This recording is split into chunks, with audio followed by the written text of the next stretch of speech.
Alright, let's see if this works. Junk Shop Libraries Improv Bible Study.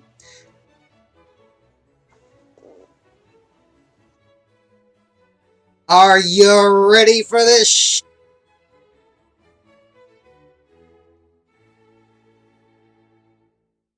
Alright, well, here we go again. Junk Shop Library here, home of Improv Bible Study, where we read every excruciating word of the King James Bible of 1611, and then we give it the roasting it so often, so richly deserves. Still having a little bit of camera trouble, but nobody's outright objected to the new format, so I'm going to stick with this for a little while until I can figure out what the hell's going on with my camera. We will be turning today to the 6th chapter of Deuteronomy, and we will see how this goes. Hit those thumbs ups for me if you would, and leave any comments, suggestions, criticisms, critiques, rants, raves, bitches, moans, etc., murmurs even, if you want to use the biblical word, in the comments below. All right, let's get to it. The 5th book of Moses, called Deuteronomy, chapter 6.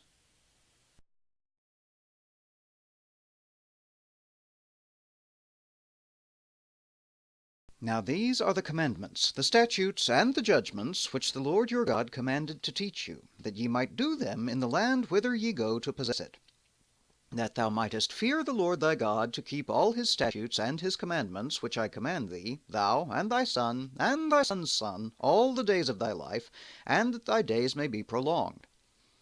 Hear, therefore, O Israel, and observe to do it, that it may be well with thee, and that ye may increase mightily, as the Lord God of thy fathers hath promised thee, in the land that floweth with milk and honey.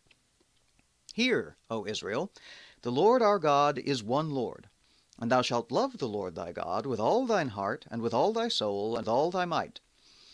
And these words which I command thee this day shall be in thine heart, and thou shalt teach them diligently unto thy children, and shalt talk of them when thou sittest in thine house, and when thou walkest by the way, and when thou liest down, and when thou risest up.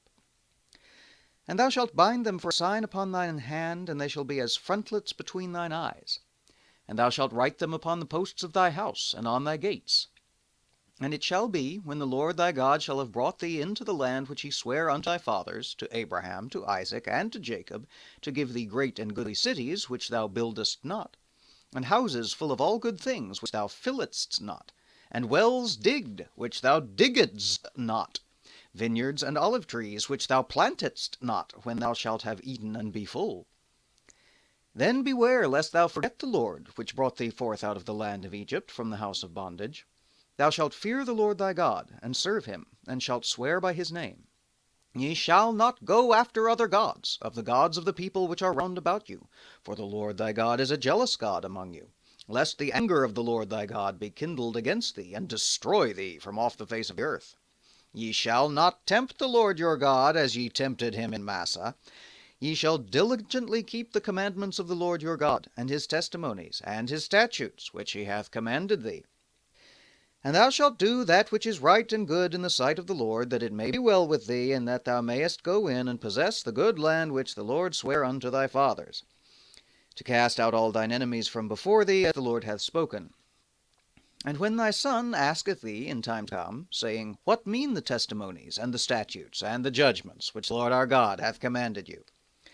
Then thou shalt say unto thy son, We were Pharaoh's bondmen in Egypt, and the Lord brought us out of Egypt with a mighty hand. And the Lord shewed signs and wonders, great and sore, upon Egypt, upon Pharaoh, and upon all his household before our eyes.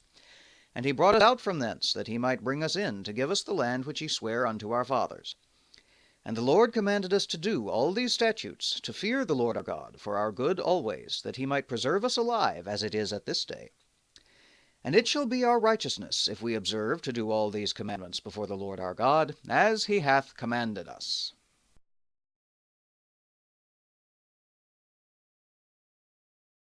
All right. Well, I don't know if you've heard,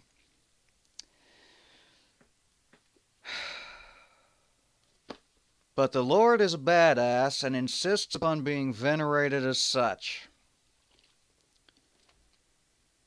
And that's all there is to the 6th chapter of Deuteronomy. A somewhat lengthy repetition of the Shema Israel, and that's it. Except for the weird little aside early on where he reminds, he being Moses, who's still filibustering because he doesn't want to go up the mountain to die, where Moses reminds the children of Israel that all this good shit they're about to inherit, they didn't work for. They just got picked to inherit by this crazy genocidal tribal deity who has dragged them through the desert for the last 40 years and has now decided to give it to the children of the children of the children of the children of the blah blah blah blah blah blah blah of some dude he once had dinner with up in Ur of the Chaldees 600 years ago.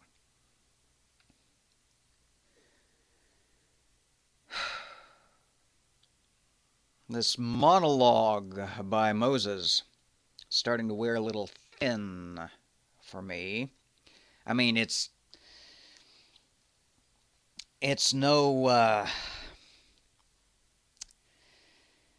it's no tabernacle building instructions, but it's also no War of the Nine Kings at the slime pits of Siddim, is it? It's just a straight filibuster. He's just rattling off the same old crap over and over and over and over, and I'm ready for something to happen. It's the Old Testament. Aren't we supposed to be having, genocide and murder, torture and death, fire from on high, stuff of this nature? Isn't that, that's kind of that's what we come to the Old Testament for, right? Given that we're not NIFB members and don't go to the Old Testament for excuses for murdering our fellow man in the present day, we go to it for stories of people finding excuses for murdering their fellow man in the distant past. But it's been the entirety of Deuteronomy so far, the whole heaping 6 chapters we've had so far, has just been Moses repeating the same old crap he's been saying for, as far as we can tell, about 60 years. I wonder how many people are actually listening to him and how many people are just zoned out there doodling in the sand with a stick going, oh boy, here goes old man Moses again. The Lord our God, the Lord is one. He lives on the magic mountain and will not brook any insubordination and won't tolerate it if you look twice at another woman. God. I don't know. Well, that's all I've got on that and more besides. So we'll wrap this here. We will be back soon with chapter 7, which is still in quotation marks, but at least I see the word destroy repeated a lot. So apparently we're going to have some of them good old-fashioned genocidal commandments again. Woohoo! All right. Well, I'm still trying to figure out how to incorporate the poke the Pope bit into the new format, but we'll figure out something here along the way. Poke the Pope, for those of you new to the channel. I saw you sneak in there, number 17. Welcome aboard, my friend. Poke the Pope is how we say subscribe, because we've just got to be different about everything around here in the library. All right, well, until we reconvene for the doubtless equally fascinating Deuteronomy 7, everybody take care, be safe, and spread these around to anybody who might enjoy them or be annoyed by them. That latter can be fun, too. We'll see y'all again soon. Bye now.